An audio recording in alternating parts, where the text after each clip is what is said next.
Since iBetway Premiership iqalile, ama-team ayadlala ngempela excel and sesizoya kwi-second leg of the season. And the big teams kwi-Betway Premiership enza ama-signings. And kula ma-signings wabo bathenga abadlali abaningi ngempela. Abanye balabo abadlali labo babeyitshela ukuthi mebefika e-team bazofike bashise benze some changes. Orlando Pirates yathenga uGilbert, umdlali wale e-Angola. I think i-price tag yakhe u-12 million or 10 million if I'm not mistaken.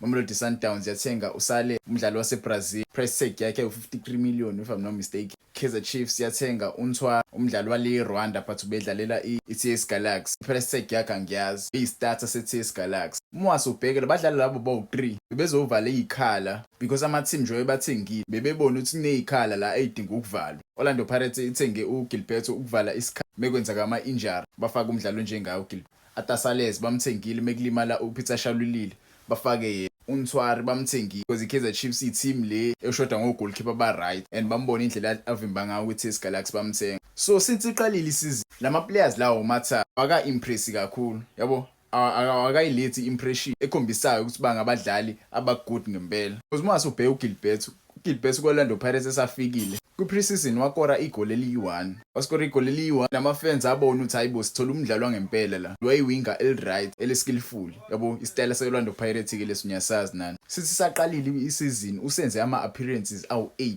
awu-2 kwi-Champions League, awu-3 kwi-Betway Premiership, awu-2 kwi-MTN mase wenza i-appearance eyodwa kwi-Carling Knockouts. So far unama-minutes awu-251 ama-minutes asawadlalile for Orlando Pirates. And kulawo ma-minutes akanayo i-goal, akanayo futhi i-assist. Lokho kuyakutshela lokho ukuthi kahle kahle uGilbert akasiyona i-value for money because Orlando Pirates yamthengela ukuthi abe njani kulo mdlalo lo uyisithenjwa for i-team. Sesingakukhuluma okunye noku but for me I feel like uGilbert usathanda kufika kwile league le akaka-adjust kahle yabo. Ibhola ade lidlala alikakafithi naleli bhola leli elila kwi-PSL. Atasales wathengwe iMamelodi Sundowns kwi-team ekuthiwa iLomel SK yale Belgium. Since esafikile u-Atasale ngasho ukuthi aka-impress yabo. Indlela adlala ngakhona uyakhombisa ukuthi akusiyena lo mdlali lo ungathembela kuyena kakhulu because at some instances uyahluleka ngisho ukucima ibhola. Umdlali lo ne-price tag inkulu kakhulu yabo. I saw some tweet, I think it was last week, i-price tag yalo mdlali lo inkulu okudlula i-price iMagesi FC. Imali awet yona inkulu okudlula isquad seMagesi FC sisonkana. So indlela adlala ngayo akukhombisa ukuthi umdlali obiza imali enkulu kakhulu because since esafikile kwiMamelodi Sundowns unama-appearances awu-10.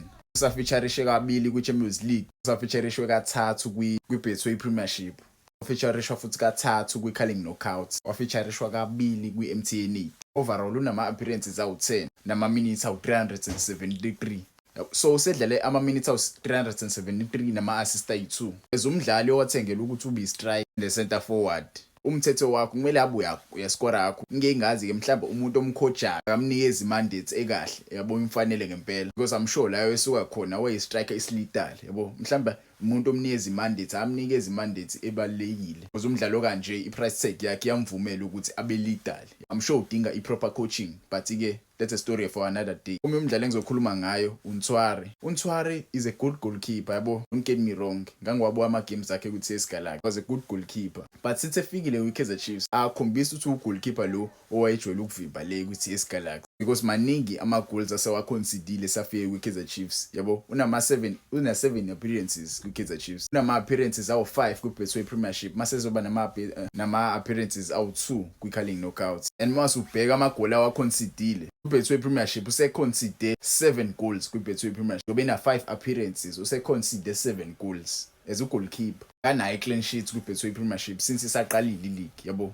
Kuthi kwi-Carling Knockouts wadlala 2 games waconsider 4 goals. Lo 4 goals lo wawuconsider kwi-match eyi-1 yabo. Ne-clean sheet eyi-1 bayithola ngosikhathi bedlala ne-SuperSport United. So far for uNtwari it's not looking good yabo because umdlali lo alright yabo, alright good for i-country yakhe futhi yadlala kakhulu medlali kwi-Rwanda adeyile kwi-international break neshwa ukuthola i-injury but ngizwile ukuthi usebuyile uyajima ne-team. But ngokwenu ngifuna ukuzwa kunini ukuthi ngabe labadlali labo babhad ngaleyo ndlela leyo noma basazolungiseka yabo. Abantu abaningi sebeyabalabhela bathi bama-flops, bathi bayi-scam yabo. Ngokwenu uba umdlali la ozolunga kuqala between the 3 players, between uGilberto, uSales benoNtwari, ubani umdlali ozolunga kuqala between the 3 or ubani umdlali ongcono kulabo bathathu yabo. Isizini ade iqalile bafethu, we cannot keep on lying about ukuthi abakajwayele. sebewatholile ama-minutes and lama minutes maningi mase ucomparison abanye abadlali abangawathola ama-minutes asebewatholile ukuthi bayikhombisa ukuba abadlali abadinga ukuthola iskin kwi-team maningi kakhulu yabo. So ngokweni ubani okhombisa ukuthi uzoba good.